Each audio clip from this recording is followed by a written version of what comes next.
All right. Let me go to full screen. All right, you can see the screen okay there? Awesome, great. Well, welcome everyone to our presentations this year for our students. I'm excited, and I'm sure many of you are excited to see some of the results of our students' hard work being in Prague for the last 2 months.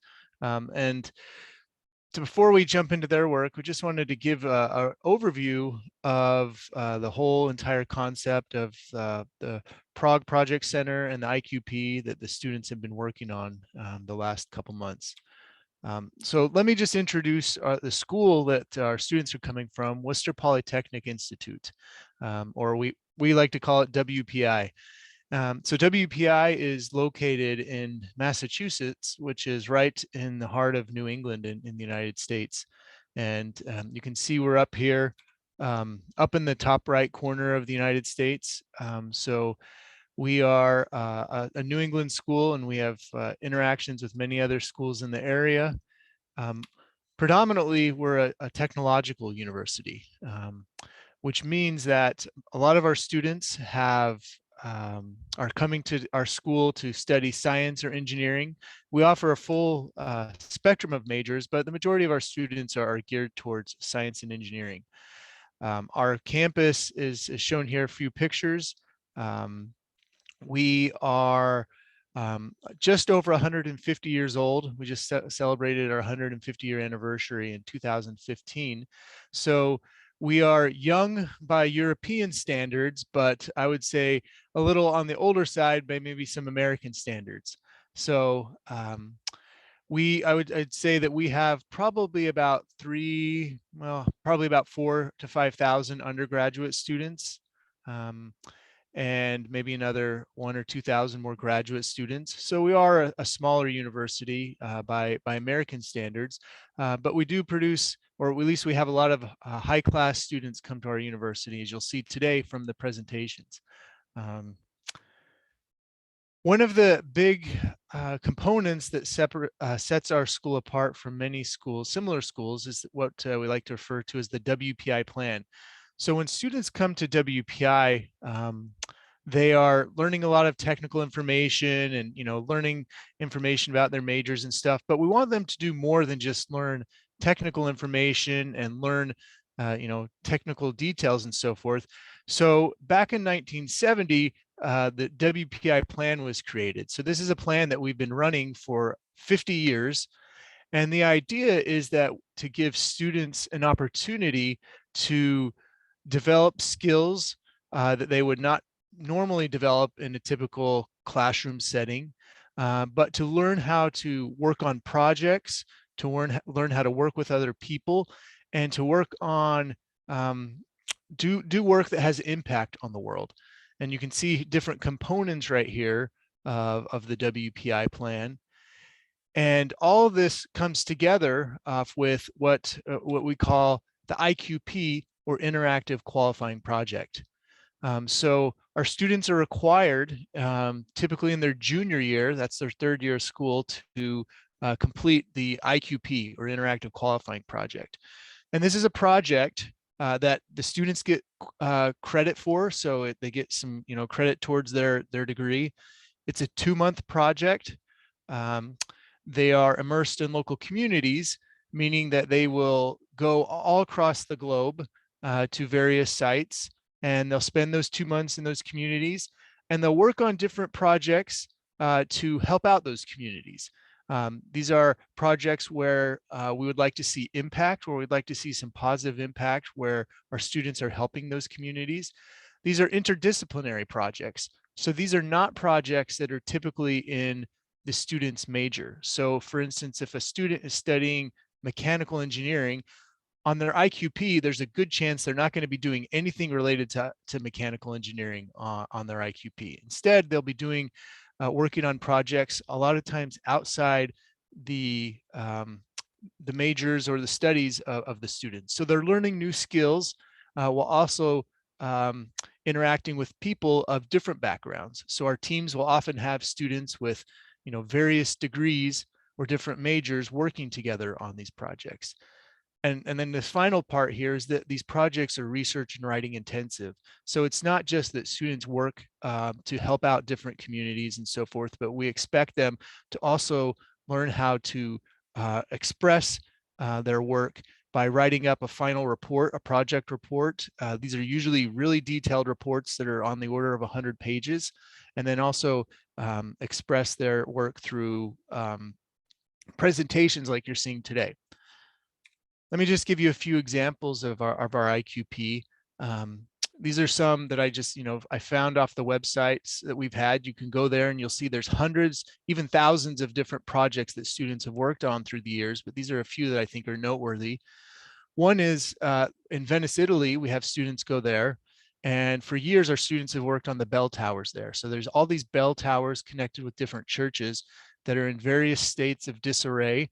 And so we've had students go there and catalog these bell towers, photograph and make videos of these bell towers, and basically work on trying to preserve the heritage of these bell towers.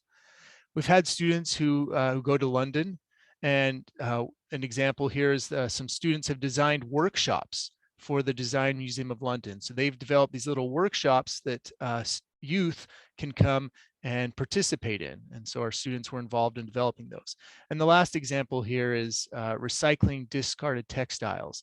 So in Denmark, they worked with the Danish Waste Recycle Agency to help figure out ways or determine ways to recycle discarded textiles. So these are textiles that they can't be used for commercial usage. So how could we potentially recycle them? And these are just some examples of different projects. And then again, there's hundreds to thousands of more of projects that our students have worked on with different organizations or people in the communities that they've lived in. So we have project centers throughout the globe. All the little dots here are places where our students can go to as part of their IQP. And our newest center, which I'm showing right here, is the Prague Center, right in the heart of Europe. We have several project centers in Europe, but the newest one, which we're excited for, is here in Prague. So I think right now I'll go turn the time over to Professor Keller to finish out the rest of the discussion here.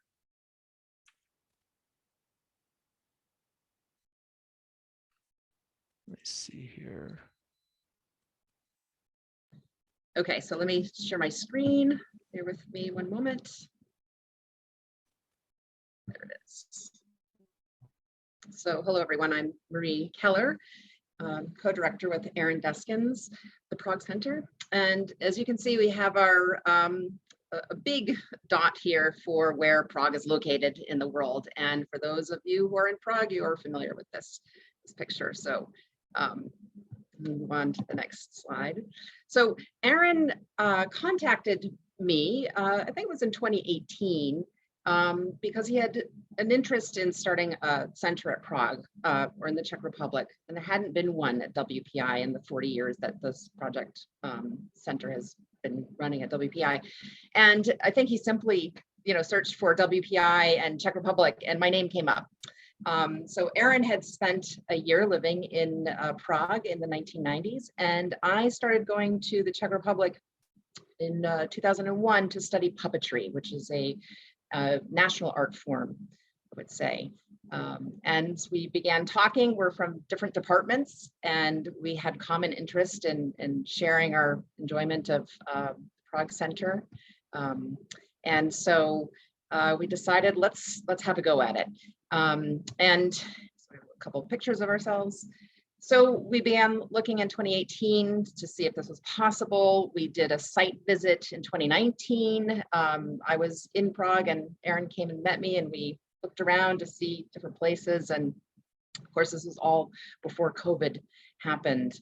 And so by the time 2020 rolls around, we are unsure of how to, all the plans that we had about going to Prague with students was, had to be renegotiated. So last year at this time, we delivered it remotely. We had 3 projects to start with. One was enhancing democracy in the Czech Republic, which we thought was an important a project because similar issues are going on in Czech government as in the US government. And I happen to know former ambassador to Czechoslovakia and then Czech Republic, Adrian Basora, and he agreed to work with our students to discover more about that. I myself, being a puppeteer, puppetry artist, have long connections with a particular group in the Czech Republic in Prague. And so students created a promotional video for the workshop because they had to also, like everyone else, transition to online delivery. And how was that going to happen when for 20 or so years they've been, doing in-person teaching of puppet making and performance. And then our third group was working on developing our website. So it was an interesting year. And then comes this year, and the big question, of course, on our mind was, well, are we going to be able to bring students to the Czech Republic? So with a lot of discussions about that. And I would say so in a term, a couple of the project centers, Switzerland and Iceland, they managed to have a short visit amongst their term. And we were one of the first project centers to have a full term in Prague. And we were able to contract with a CIEE, the Council on International Educational Exchange, which is a long-running organization that aids groups to visit different places around the world. And they have become really helpful for us because of problems that we anticipated, that having access to different kinds of information and what would happen if we had to move students out of country and so on and so forth. So they've been a great asset to our center. And finally, we'd just like to thank everyone who's involved. Professor Carol Stimmel, who prepared students in A term, of course, the team Kinicki for advising our students on the ground in Prague, the global experience staff, the CIEE staff, Katarzyna Chichkova and the colleagues at Amodea, which is one of our project sponsors, and our WPI students who we're really proud of. And we'll turn it over to the next presenter, this group. Thank you so much.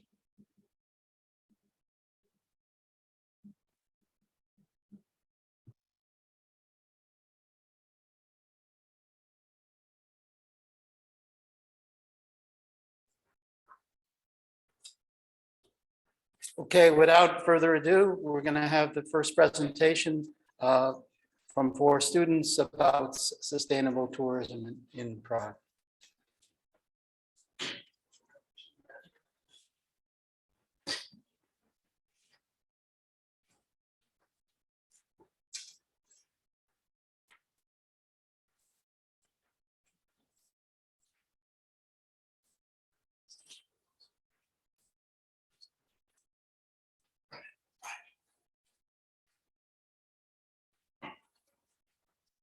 Thank you everyone for joining us, and we will be presenting on sustainable tourism in Prague. I'm Rachel. I'm Greg. I'm Peter. And I'm Cameron. And our sponsor is Professor Deskins.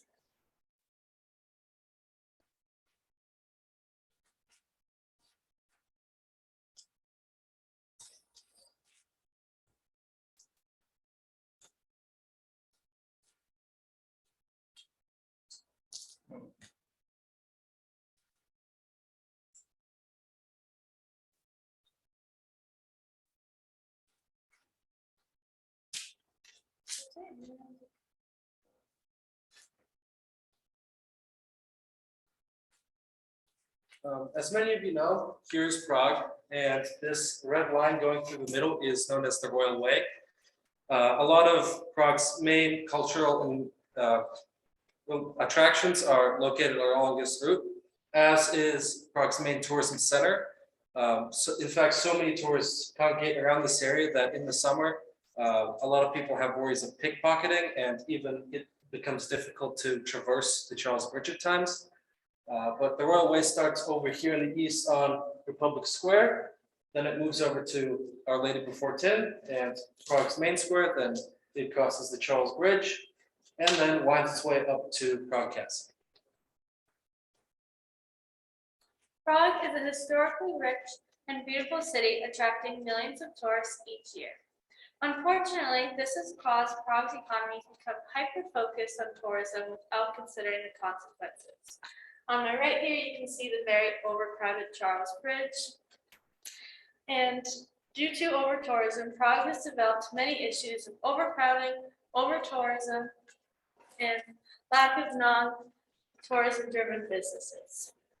Additionally, 90% of the attractions along the Royal Way are tourist-driven, and however, many of these are not relevant to Czech culture. This includes the Torture Museum, Wax Museum, and many souvenir shops.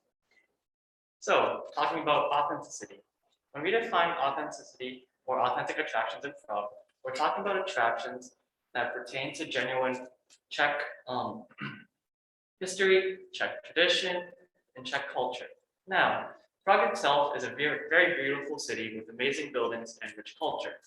A lot of this is well known, and a lot of attractions are well known, such as the Prague Castle, the Charles Bridge, the astronomical clock, and the Church of Our Lady Before Tin, which you can see on my left right here. So there's a lot of well-known attractions, but there's still many hidden gems out there, such as churches that aren't as well known, but still play a huge part in Prague culture. There's also museums that host a lot of great works, but tourists don't visit them. There's also businesses and restaurants that are being overshadowed by more tourist-driven ones. There's also festivals that tourists don't really know about when they come and visit Prague. Now that we've identified the issues here in Prague, we're going to talk about the main concept we use to address this. This concept is sustainable tourism. We define sustainable tourism to have three key lenses. The first one is a socio-cultural lens. This works to promote authentic heritage sites and attractions. The next lens is the environmental lens. This works to diffuse tourist population away from tourist-heavy areas. The last one is the economic lens. This lens works to promote businesses that are a direct relation of the local tastes and the local culture. Together, all these three lenses come together to create a cohesive view, even though they focus on specific issues. That definition of sustainable tourism brings us to the overarching goal of our entire project. We want to create a website that encourages tourists to promote and to prioritize the genuine, authentic aspects of Czech culture. We want tourists to visit lesser known attractions outside Prague city center to mitigate crowding. And we want that website to shed light to tourists on sustainable tourism and to get them to think that they can better spend their time to help the local culture. Now, to achieve that goal, we have outlined several project objectives. First, we generated a list of best practices in promoting sustainable tourism on our own website with the use of other sustainable tourism websites. Next, we determined authentic and relevant experiences in Prague that we could promote, and we gauged ways to find them as well. Next, we designed and refined a mock-up website that would then be the plan for our final website. Finally, we developed and tested that final prototype website. To complete our objectives, we use various methods. First, we interviewed 2 locals and 1 representative from Prague City Tourism Center to understand what locals consider authentic to Czech culture and also their take on over-tourism in Prague. Next, we surveyed locals and tourists to understand what they knew about tourism in Prague. Next, we observed over 600 attractions throughout Prague to determine which were authentic that we wanted to promote on our website. And finally, we researched online other sustainable tourism websites to find the best practices, and also we researched other local run social media posts and resources to find more attractions. Now that we have covered the ways in which we achieved our objectives, we will move on to the results of our findings. So we first looked at other sustainable tourism websites that we could then use those strategies on our own website. We found websites that fit our model of sustainable tourism with those 3 key lenses. And if they supported perfectly, we picked them. We first picked Guide to Iceland, then Venetia Authentica, and Key to Poland. After our interviews, we gathered the key takeaways from all of these, and these are shown. First, it was some see Prague as a cheap party destination. Goods not related to Czech culture and not made in Czechia should be avoided. Tourists should research local run social media and resources. And Prague can revamp its tourism scene during COVID. During one of our interviews with Michaela Vyuslova, she highlighted our main focus when promoting sustainable tourism. Michaela stated, everyone should see the Prague Castle in the city center, but I don't think it's worth going to everything available there. Whenever tourists are being presented with Czech culture, it's always beer and alcohol, when in fact, in real life, it's not. Moving away from our interviews, our finding from our observations, we looked at 3 key routes that we want to look at. The first one was outside the city center. This is in the Vinohrady area. We looked at this as it is the neighborhood that we're currently living in, and it's a diverse community of expats and young professionals. Next, we looked at downtown Prague, which starts at the National Museum, goes down to Wenceslas Square, and then takes a left and goes towards the National Theater. This route is often trafficked by both locals and tourists, so there are attractions that cater to both parties. And then lastly, we looked at the Royal Way, as this is the most densely populated tourist area. So from this, we looked from these observations, over 600 attractions we looked at. We wanted to create a list of authentic attractions. Based on our background research of the history and the heritage of the Czech Republic, as well as our takeaways from our interviews, we created a definition for authenticity. Our definition is attractions that pertain to the Czech culture, meaning Czech-style food, Czech-style goods, and goods that were created in the Czech Republic. From this, we determined that only 20% of the 276 attractions on the Royal Way are authentic to the culture. This means that there are over 200 inauthentic attractions along the Royal Way. This compares to outside the city center, where there's 36% of authentic attractions, and then downtown area, which had 24%. So after our observations, we wanted to gauge the thoughts of authenticity from locals and tourists alike. So what did we do? We tried to survey them both. So we were able to collect 22 surveys from locals and tourists, 5 of them being locals. The data you see here is the combined 22 surveys that we got. Now, as you see, 91% of the people who answered either agreed or strongly agreed that the attractions along the Royal Way were authentic. So this goes against our previous observations and data. What does this mean? Well, it can mean one or two things. One, when we surveyed the people, they either misunderstood the question we were asking, or two, they're misinformed about authentic attractions around Prague. Nevertheless, this gives us an opportunity to use our website to help showcase authentic attractions in Prague. And now we will give you a brief demo of our website, realprague.org. Here is the map portion of our website. Here, users can see all of the attractions that we found that were authentic.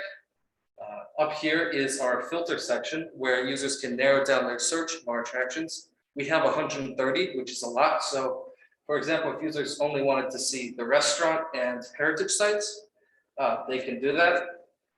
Down here now, if someone clicks on a restaurant, for example, they can see its name, address, what they sell.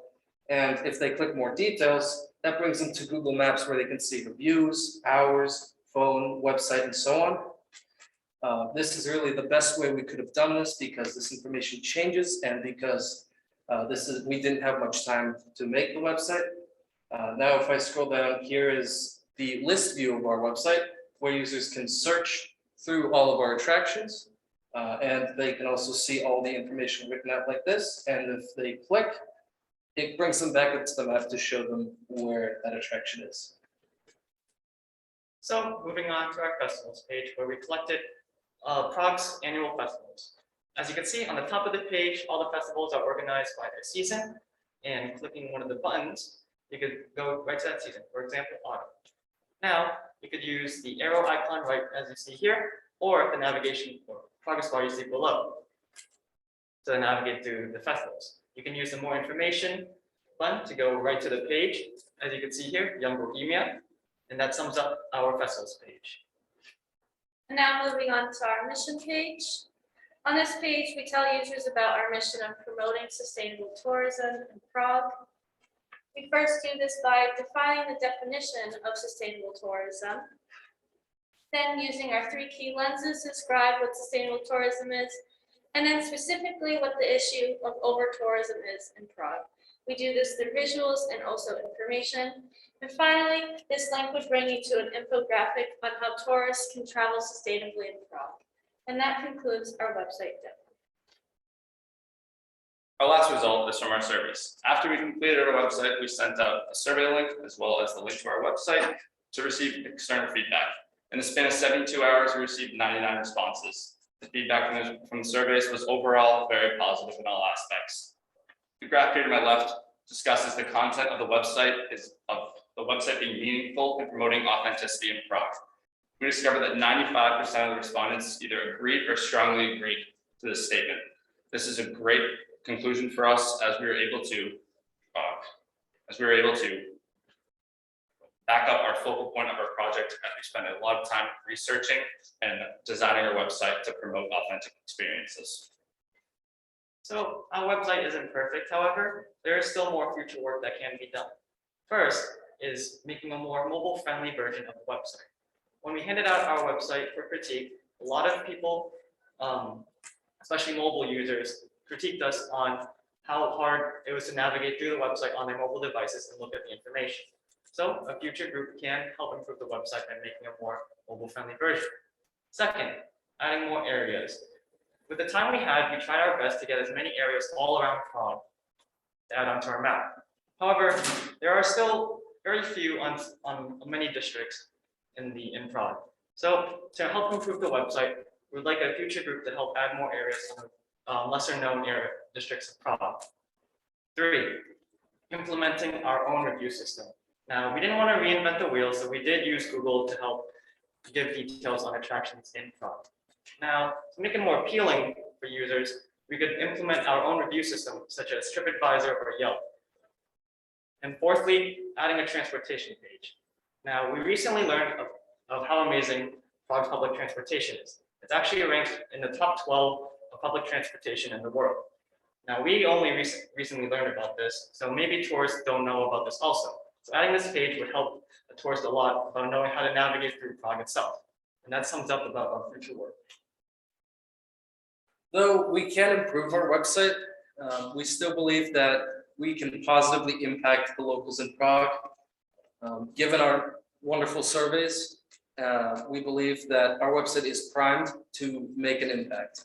We obviously cannot know yet how effective our website will be in impacting the general public, because we have only just made the website and we don't have the data on how many people are visiting it. We have the means to collect that data through Google Analytics, but we do not have that data yet.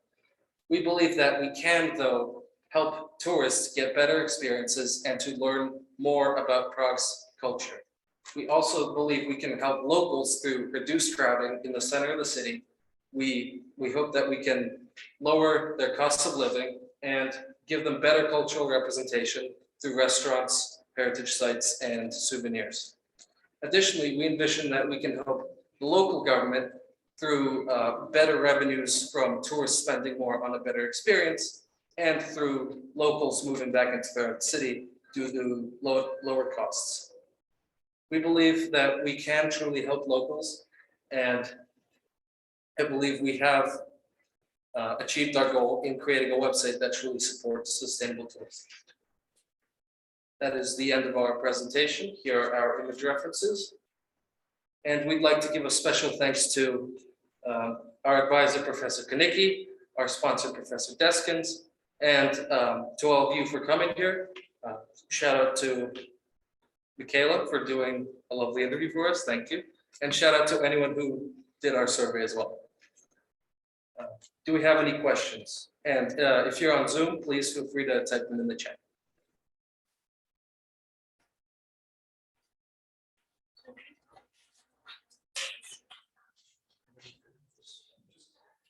Curious about this, for the sites on the map, how many did you go in person to?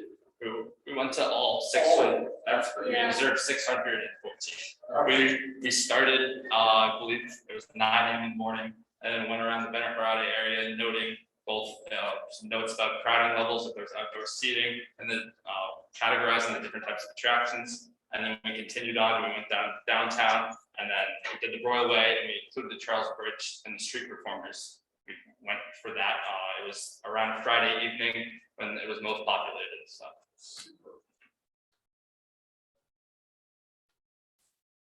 Are you thinking about the way we should promote this website to get the infants to locals as well as tourists?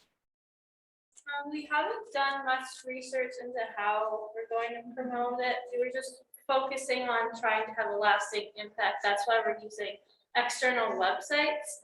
But we have sent our website out to like a lot of Facebook groups and also our friends at home or anyone we think might travel to Prague soon.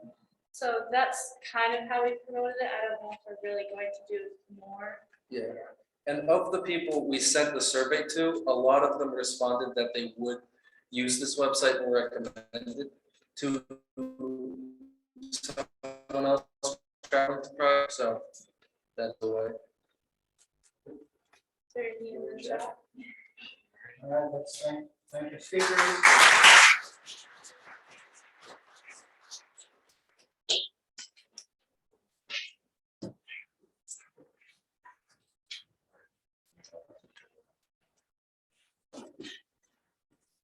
So our second presentation is about autism education in Prague.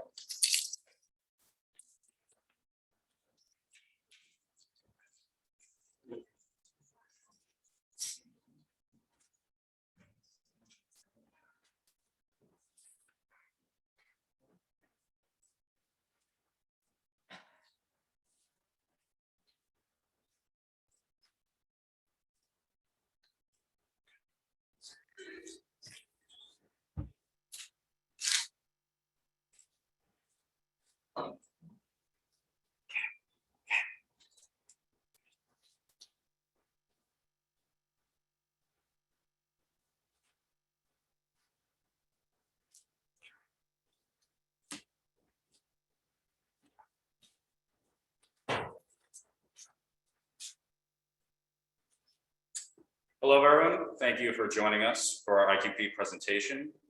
We are excited to present our project, Autism Education in the Czech Republic. I am Demetre Doherty. I'm Vishnu Dendukuri. I'm Ryan Dieselman. And I'm Gardner. First, we'll give you a brief outline of our project. We'll first go into the background of our project, then the methodology and results. Then we will go into the video production and our deliverable, which is our video. And lastly, we'll go into our project impact. So first of all, what is autism? Autism spectrum disorder, or autism, is a developmental disability that affects aspects of one's everyday life, including but not limited to language and motor skills and much, much more. Doctors can generally see early signs of autism appearing in children as young as 2 years old. And children with autism can often struggle with building relationships in their life, both with adults and other children, as well as being able to communicate their needs. Our location of interest was the Czech Republic. It is estimated that there are approximately 100,000 to 200,000 people in the Czech Republic with autism, and many studies say that this number is underreported and that it's actually higher. Despite this significant population, there are very few resources. The diagnostic capabilities are very limited, as many professionals lack the proper education necessary to diagnose autism accurately. There's also very limited therapy centers, and many have year-long waiting lists. All of these factors lead to there being a lack of accessible information of autism in the Czech Republic. One such organization that is providing therapy services within the Czech Republic is the sponsor for this project, Amodea. Amodea is a shared therapeutic space that is led by one of its co-founders and our direct sponsor, Maestra Katerina Tišková, who is pictured here in the center. Amodea works mainly with young children. on various therapy programs, but also works closely with the caregivers within the child's life, being the parents or other guardians. However, Abeceda can only see so many families and their reach is limited. So this is where our project comes in. Abeceda wants to start sharing online material and media to help spread information. Thus, the goal for our project was to develop an educational video that will assist Abeceda in their mission to educate caregivers on how to raise a child diagnosed with autism. To do this, we implemented a series of methods. So the first method we had was to conduct interviews with the Abeceda therapist. We did this through 4 individual interviews, as well as discussions during our sponsor meetings. The goal of these interviews was to gather as much information as possible about general guidelines when it comes to raising a child with autism, also any general terminology, and the struggles that families go through when raising a child with autism. The goal of this method was to create an initial outline of information that could be included in our video. The team also had the opportunity to observe 1 therapy session between a child and one of the Abeceda therapists. And the goal of this observation was to learn as much as possible about the interactions between the therapist and the child. After the observation of the therapy sessions, our team created online survey using Qualtrics, an online survey creation tool, to see if the caregivers have similar or drastically different opinions about the most important guidelines mentioned in the therapist interviews. This allowed the team to finalize and evaluate the initial outline that can be made into the final outline. So now we'll move on to discussing the results of these methods. From our therapist interviews, we pulled 3 main topics that we found. The first topic was about building the relationship with the child. The therapist stressed to us how important it is to have a strong and positive relationship with the child, and how you want the child to see you as a source of their fun and happiness. The second main topic was about building skills with the child. Here we learned about the importance of guiding the child through activities rather than doing it for them, and how children with autism can learn skills such as communication very naturally through playing. And the third topic that we learned about was the importance of self-care for the parents or caregivers of the child. Here we learned about how many parents often neglect their own self-care and simply don't have time for it, and how this can negatively affect their child. These 3 main topics served as the basis for our initial outline of information that we would include in the video. To further revise this outline, we employed results from the next 2 methods. The team was able to gather many results that helped reinforce the guidelines in our initial outline. One such result is an interaction here between the therapist and the child. So the therapist first held up 2 animal cards and would say the name of one of the animals. Then the child would either point to the name of the correct animal, or if he pointed to the name of the incorrect animal, the therapist would help assist the child by pushing the correct card forward and also stating the name of the animal again. This helped reinforce that when you're working with the child, you should use a positive approach. Another result that we found came from our notes as well, and it talks about how the child pulled out a toy hammer and a toy hammer board. Then the therapist had her own hammer and hammered in a toy pin, and then assisted the child by guiding her hands over his to help him hammer in his own pin. After this, the child was able to hammer in a toy pin on his own. This helped us reinforce that when you're building skills with a child, you should help by guiding them and not doing it for them. The caregiver results have helped us a lot when confirming the list of guidelines that we obtained through therapist interviews. One of the questions that we asked in the caregiver survey listed some skills, 6 skills over here on the left side of the screen, and asked the parents to rank them based on what they thought was the most important for the child to learn. The results graph shows ranks on the top, and the blue bar shows if the blue bar is closer to the number 1, it means it's of the most importance, and if the blue bar is most closer towards the 6, it means it's of least importance. Here we can see that communication skills is closer to the number rank 1, which means that in the eyes of the caregivers, communication skills are something they find most difficult, think is the most important skill that the child has to learn. This matches up with what all of the therapists told us, that communication skills is what most parents find difficulty with. Another question presented the caregivers with a list of principles here on the left side of the screen and asked them to rank it based on what they think is the most essential for the parents to remember or the caregivers to remember. The one significant result that we observed was parent self-care was placed the second to last, which shows that they think it's the least important thing for other parents to remember. However, this is not really surprising because many of the therapists have already mentioned that most of the parents ignore self-care. And while even though it's one of the most important practices of the therapy process, many of the parents don't do it. Therefore, we made sure to have parent self-care in the video. So we took everything that we learned from those therapist interviews to the observation, all the way up to their caregiver survey, and used all of that to make our final video. Video production was split into two major phases, the first of which was early video development. This mostly consisted of taking that initial outline and turning it into an official script outline, a snippet of which is shown here. This outline consisted of the major topic that we wanted to discuss, as well as bullet points of everything we want to cover within that topic, and a time approximation of how long we expected this section to take up for the video. This outline was presented to 3 of the Amodea therapists so that they could fill out the rest of it with the word-for-word Czech script, a segment of which is shown here. This was done so that the voiceover for the video could flow naturally and that everything could work together better in the video. Alongside all of these developments on the written side, we also made visual developments. We knew that we needed to do some animations and work on icons to help accentuate key points of the video. So for those more animated segments, we made storyboards so that we knew what direction to go in.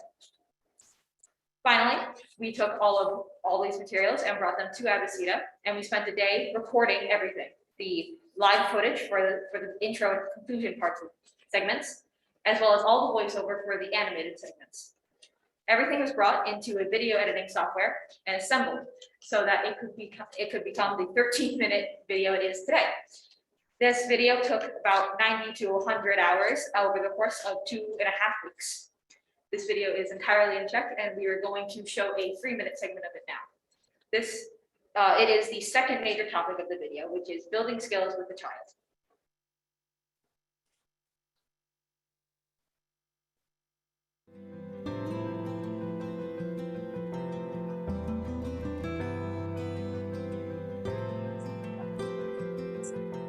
Po navázání pozitivního vztahu s dítětem můžete postupně přejít k učení dovedností.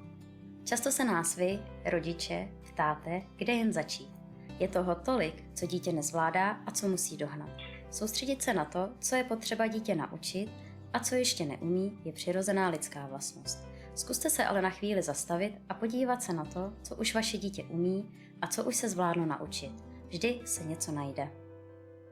Při stanovování cílů je důležité mít na paměti, co je opravdu zásadní a nezbytné pro budoucí samostatný život vašeho dítěte a co byste si vypřáli, aby umělo.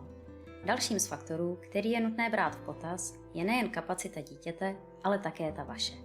Zvažte, jaké jsou vaše časové možnosti, kolik finančních prostředků můžete uvolnit na odborné terapie a kolik máte energie, kterou musíte rozdělit mezi starost o domácnost, práci, partnera, učení dítěte a jeho sourozence. Všechny tyto faktory jsou velice důležité při volbě priorit a cílů. Začněte malými krůčky a stanovte si takové cíle, které budou pro vás i vaše dítě dosažitelné a budou vás motivovat kupředu. Je lepší začít s pilováním dovedností, které má dítě téměř zvládnuté. Dáte tím sobě i vaší dceři nebo synovi možnost zažít pocit úspěchu a získáte tak novou energii na ty dovednosti, kde je potřeba více úsilí. Jednou z hlavních priorit by měla být co největší možná míra samostatnosti dítěte, která je úzce spojená s kvalitou jeho života, ale také s kvalitou života celé rodiny.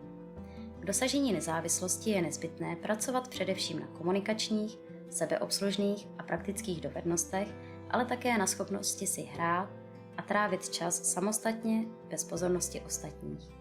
Mezi další klíčové cíle patří tolerování nepříjemných podnětů nebo aktivit, které je úzce spojeno se schopností regulovat vlastní emoce. Pokud máte pocit, že stojíte na místě a nevíte, jak pokračovat dál, vraťte se o krok zpět a myslete na to, že vždy je tu i jiná cesta, která může být pro vaše dítě vhodnější. Nebojte se kontaktovat školené a studované odborníky, kteří vás nasměrují nebo pomohou zvolit terapeutický přístup, který bude vhodný pro vás i vaše dítě. Myslete na to, že vy jste na prvním místě rodičem. Děkujeme vám za čas, který jste věnovali tomuto videu. Doufáme, že jste v něm slyšeli alespoň pár užitečných informací nebo možná připomínek něčeho, co sami moc dobře víte, ale co je snadné zapomenout. Držíme vám palce.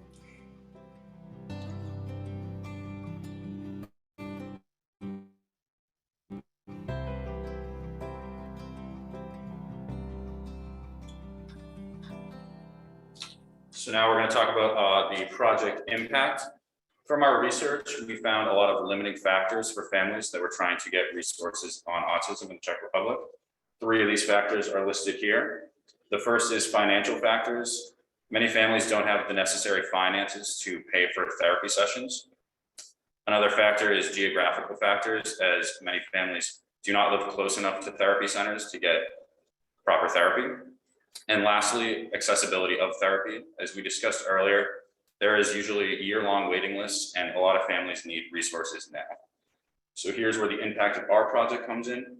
Our video will help improve accessibility of information on autism in the Czech Republic through our free online video. Before we conclude our presentation, we would just like to give some acknowledgements. First, to our IQP sponsor, Magistrate Katarina Chichkova, for all of her help through the process of our project.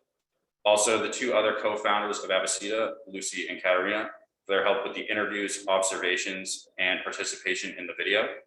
And lastly, our IQP advisor, Professor Robert Kinicki, for helping us guide us through this project. Here are a list of references for the images used in the presentation. And thank you. If you have any questions, you can put them in the chat if you're on Zoom. And thank you for listening to our presentation.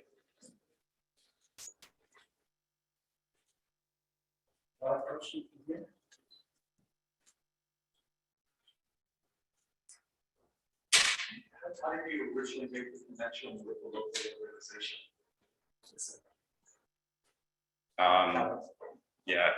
Marie Keller, one of the site directors, got in touch with them actually. So that's how. And where would it be possible to access the entire, where can people in the Czech Republic see the entire thing? So the video isn't completed yet, still in process, but it will be done shortly, and then they will post it on their Instagram page. And then also later on in January, there will be a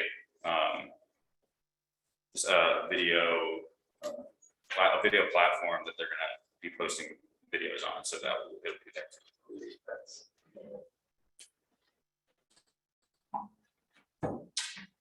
Questions? Okay, let's thank our speakers.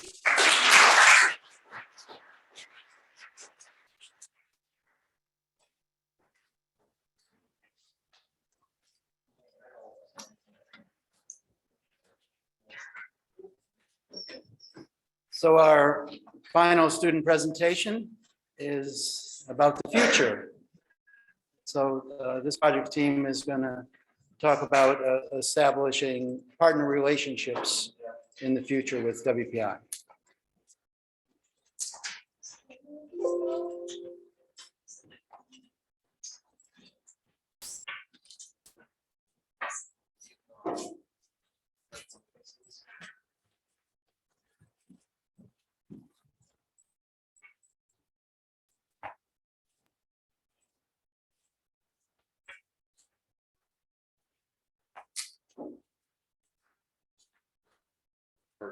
Okay.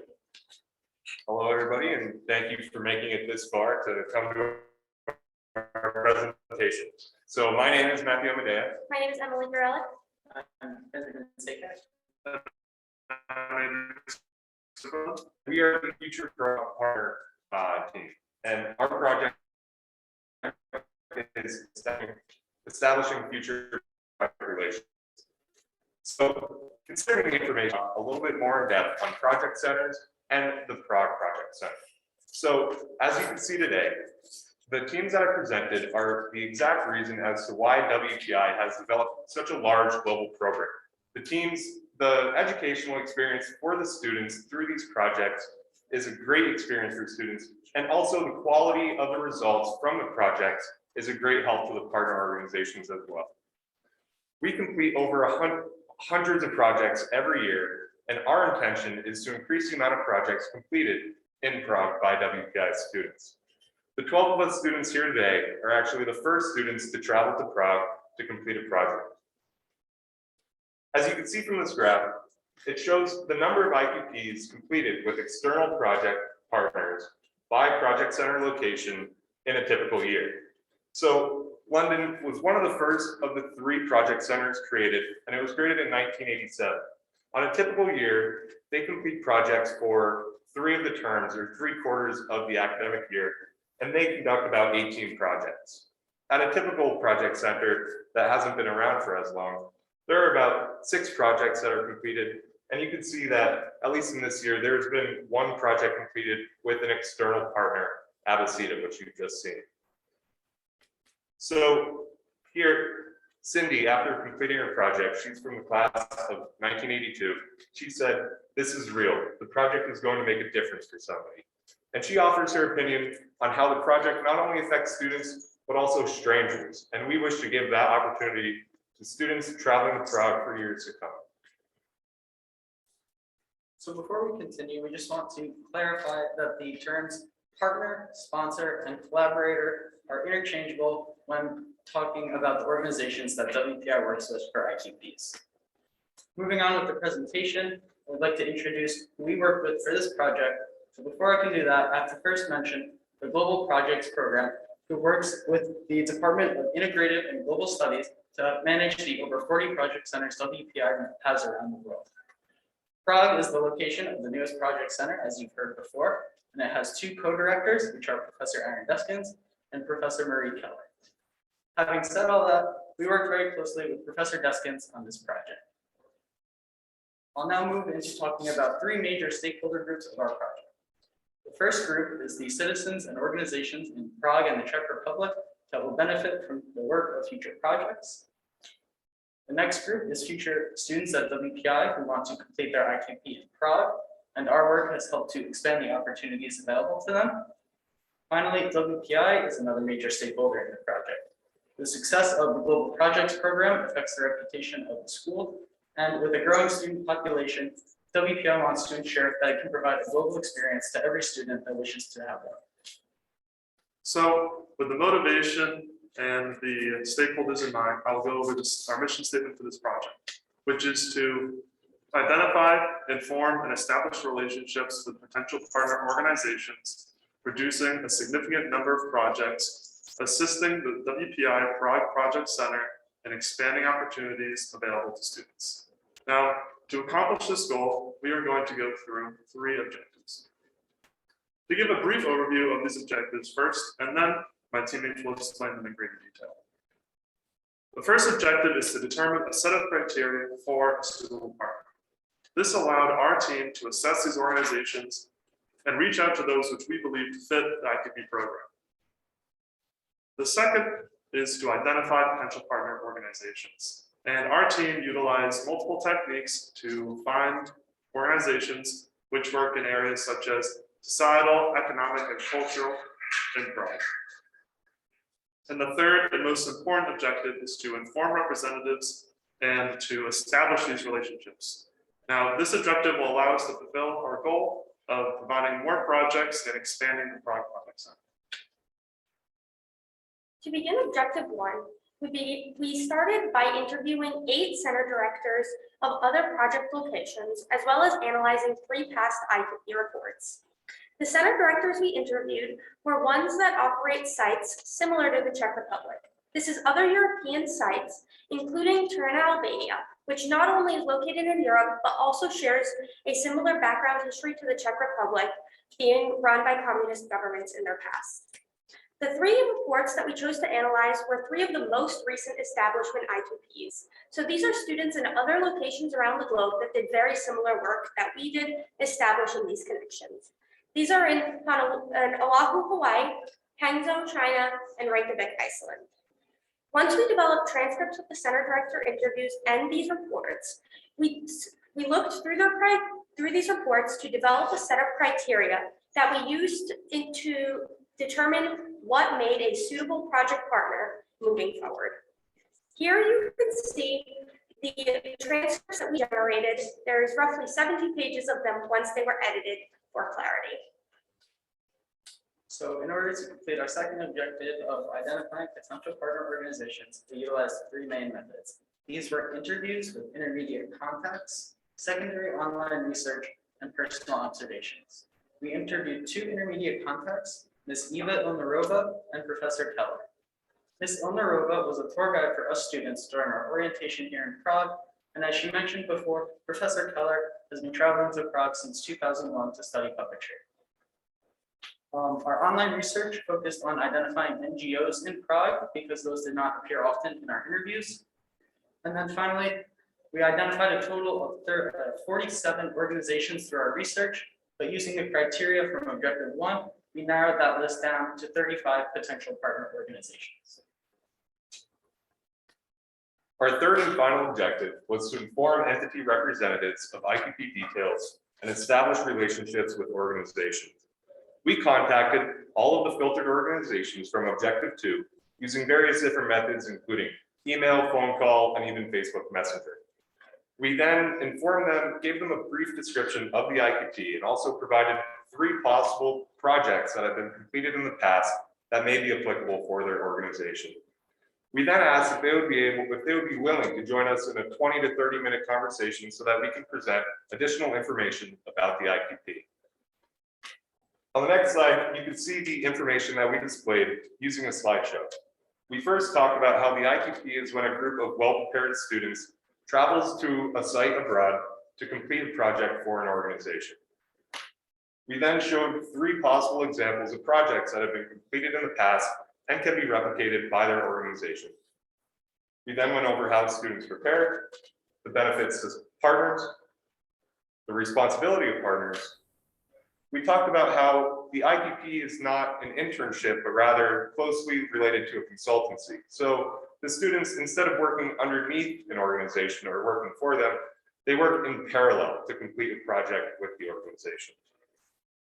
And then finally, we show the projected timeline of the 2022 academic year and the responsibilities that come within each of the 3 phases. We also created our own business card, which we gave to all of the representatives after the meetings. So at this point, we'll be moving into discussing the results from our project. First, we developed a set of criteria for suitable partners. As you can see, we developed a set of 9 criteria, and I'll briefly explain the first 3. So the first criteria is time commitment to students, and this is an important criteria because students need to be able to receive feedback from the partner to ensure that they're working towards the partner's goals for the project. The next criteria is project direction. It's very beneficial for students when they're able to seek and receive advice and guidance from their partner about the project. And the third criteria is an educational component. So since the IQP is a degree requirement at WPI, the school wants to make sure that projects allow students to learn and grow as they are completed. Finally, to end our discussion about criteria, here's a quote that further emphasizes the importance of time commitment and project direction. Professor Hirsch said, without the partner's commitment of time and thought, the project can go off the rails. So going into our second objective, which is purely identifying these partner organizations. As Ben mentioned previously, we conducted interviews with intermediary contacts, such as Ms. Ilnarova, who introduced us to a few organizations we can see on the screen. We also conducted an interview with our co-center director of the Prague Project Center, Professor Keller, and she gave us her personal connections. As a group, we also had our own personal connections here in Prague, one of which being the CIE Prague, which we're currently presenting in, and the other being Prague, which is a glassblowing museum and workshop, which Emily happened to participate in over Thanksgiving break with her family. Now, again, we did conduct secondary research, which is not connected to the diagram, as these organizations had no prior relationship with the team before we began contacting them. And in the conclusion of this objective, the Prague Project Center Network has grown to these organizations. Moving on to what all of these organizations actually how they connect to our group, we began by identifying which organizations have previously worked with our students in Prague. Here we have Amodea, a current partner, and Puppets in Prague, a group that worked with our students last year. Of all these organizations, our team then reached out to all of the organizations seen here in blue. These are the ones that we reached out to through our various contact methods because we deemed them to be viable for a partnership with WPI. Unfortunately, we did have some of those organizations say they were unavailable at this time to work with our students due to either restraints with capacity or resources. Those are now in gray seen here. We are happy to announce, though, that there are many organizations that were interested in learning more about our program, seen here in orange, and our team was able to move forward making these connections. Of these organizations, we were able to meet with all but one due to scheduling conflicts, but that final organization will be meeting with our center directors later in the week, hopefully with good news. As you can see, there are still organizations there in blue, and those are the ones that we never received the concrete answer from. Those are organizations that we have still deemed viable because they never explicitly said that they were not interested, but also have not responded saying they were interested in learning more. So in all of the 7 meetings, the team noticed trends in the questions and also trends in the challenging ideas of the IQP to present during those meetings. So after the meetings, all of the representatives that we have spoken with asked questions about the timeline, the responsibilities, and possible projects. To answer questions about the timeline and the responsibilities, we referred back to our timeline diagram to show exactly the time dedication necessary within each of the 3 phases and the responsibilities needed to uphold of a partner during the next year. For possible projects, the team then gave examples of projects that may be suitable directly for their organization. We made sure to uphold the ethos of the IQP when giving these examples. Some of the challenges that we had when giving in our meetings, the main challenge that we faced was explaining how we are technical students here completing a social science project. So if you remember back to the sustainable tourism team that presented earlier, they created a website which had a major which was a major technological component, and similar to the ideas that we uphold in WPI being technical students, but also a major part of their project was conducting interviews and also completing surveys with tourists and locals alike in Prague. And those are the values that the IQP wants to uphold for the students in completion of a project. We also found it difficult to explain the difference between an internship and a consultancy and how an IQP is not an internship. So in facing these challenges, we reassured the representative that they would be in constant contact with our center directors, and also we placed heavy emphasis on the fact that the IQP is not an internship. So this table represents our final results. As you can see on the bottom, we have contacted in total 35 organizations, 19 of which responded, giving us a 54% response rate. This second percentage, as you can see, is the interested organizations. Those which were interested in learning more about the WPI IQP program of the ones that responded. And as you can see, we have met with 7 of the 8, as Emily mentioned, 1 is scheduled in the future. And after these meetings, most of the representatives of these organizations explained that they had to discuss with their colleagues further before making any decisions. But I'm proud to say that one of the organizations, Prague, informally agreed to partner with WPI for the next year. Moving forward, we do have several recommendations for different groups of entities. First, to other students that are going to find themselves in a similar shoes to ours when the next WPI Project Center is established, we urge you to utilize the past reports and take more time to spend reaching out to these organizations. These organizations we found do have limited availability on occasion, and you want to create the widest window of opportunity to create as many relationships as possible. To the Global Project Program, we urge you to hold a conference with all of the center directors of other project centers so they may share in their experiences. During our center director interviews, we discovered many different methods for how to reach out to organizations and use all of the resources available to us. By sharing all of this information with each other, every project center can expand and become as large as it could possibly be. And finally, to our center directors, Professors Keller and Professor Deskins, we want you to continue reaching out to those organizations that we still have deemed as viable that we never received a concrete answer from. There are several of those organizations that said they would get back to us, but we have not heard from within this time frame, but those responses could be coming in the next couple of weeks. And we also have prepared information for you, such as that presentation that you can use moving forward to contact even more organizations as well. So moving forward into the future with the Prague Project Center, our team has laid the foundation network necessary to ensure the growth of the Prague Project Center. As you can see here, what we're doing is building relationships, and our results can now be passed to our center directors, Professor Aaron Deskins and Professor Marie Keller, to continue the work of establishing this project center.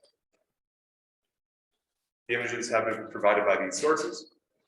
We would like to extend a special thank you to our advisor, Professor Robert Kinicki, to our collaborator, Professor Aaron Deskins, co-director of the WPI Prague Project Center, along with Professor Marie Keller, the potential partnering organizations that we met with, the center directors that we conducted interviews with, our ID 2050 professor, our preparatory course, Professor Carol Stimmel, and our new friends, Eva and Michaela, and everybody else here at CA.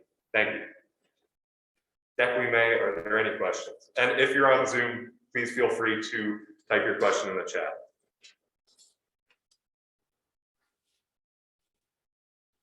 Any questions in the room?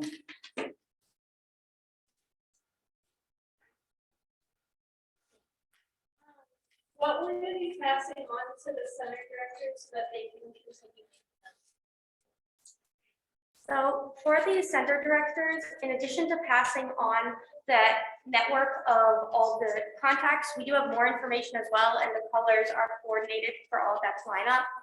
This includes, in addition to the organization, their website, their description, the connection that we had with them, and where that is located. Also omitted from this diagram for privacy reasons, we have the exact representative we've been in contact with and their email and phone number for the professors to reach out to.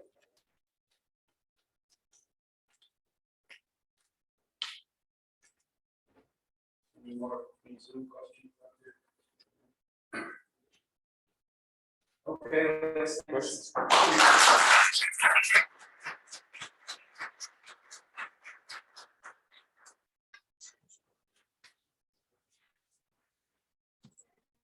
Let me go back to the. Ryan, how many people?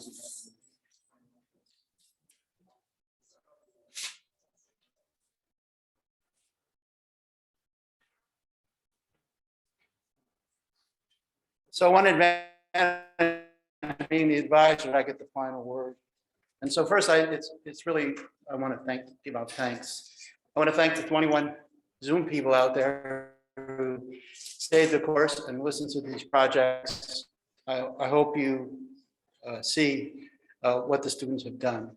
Second, I want to thank the CIE folks for helping us.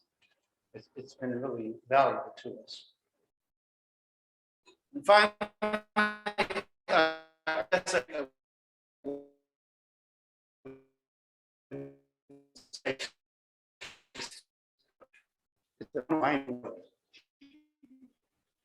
Kind of ask all the audience to say thank you over Zoom, and we'll thank everybody.